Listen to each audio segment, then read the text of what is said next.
Well, next on my list is Gbadebo Rhodes Vivour. He was the candidate of the Labour Party in 2023 in the Lagos State Governorship Election. Now, interesting thing was he had been a member of the People's Democratic Party and he was aspiring to be the candidate in that party. At that time, Ajetunmobi, also known as Jandor, had moved from the APC to the PDP. So the PDP was a little crowded at the time, and the primaries were conducted. Jandor won the primaries and the PDP became the candidate. The leaders in the PDP in Lagos State, led by Chief Bode George, had hoped for Gbadebo, who came second in the primaries, to be the running mate with Jandor in that election. But things fell apart. Jandor subsequently chose Nigerian actress Funke Akindele to be his running mate on that ticket, the PDP, in 2023. At the time, Gbadebo was forced to make a detour and he landed in the Labour Party. Many say, in terms of Lagos politics, Gbadebo ran on the coattails of the obedient movement. You know, in 2023, we saw the rise of Peter Obi as a presidential candidate of the Labour Party by a population that was disenchanted by the state of politics in Nigeria and were determined to effect a change through the ballot box.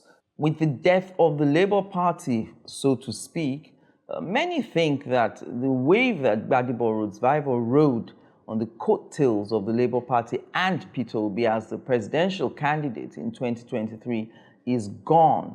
It remains to be seen if he can replicate that type of energy now he's in the ADC.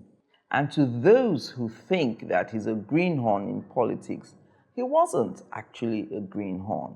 He had attempted political office as far back as 2017, taking advantage of the too young to run legislation. In 2017, as a member of the COA party, he contested for the chairmanship of Ikeja local government area. At that time, he lost that election to the candidate of the incumbent APC.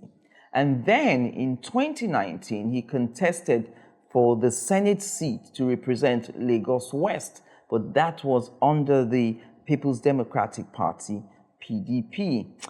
He lost that election, coming second in the final, losing to the incumbent senator of the APC, Solomon Adiola.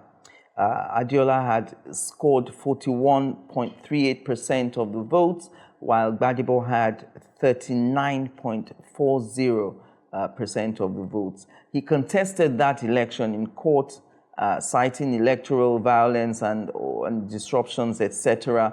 But the court determined that those disruptions were not enough to invalidate that election. So now we come to 2023, where he becomes the gubernatorial candidate of the Labour Party. His defection to the Labour Party was done through a substitute election through which the substantive candidate of the party was to be chosen, and he came out victorious.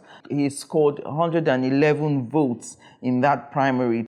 Born in 1983, Gbadebo Rhodes Vivour, also known as GRV, holds a bachelor's degree in architecture from Nottingham. That was in 2004.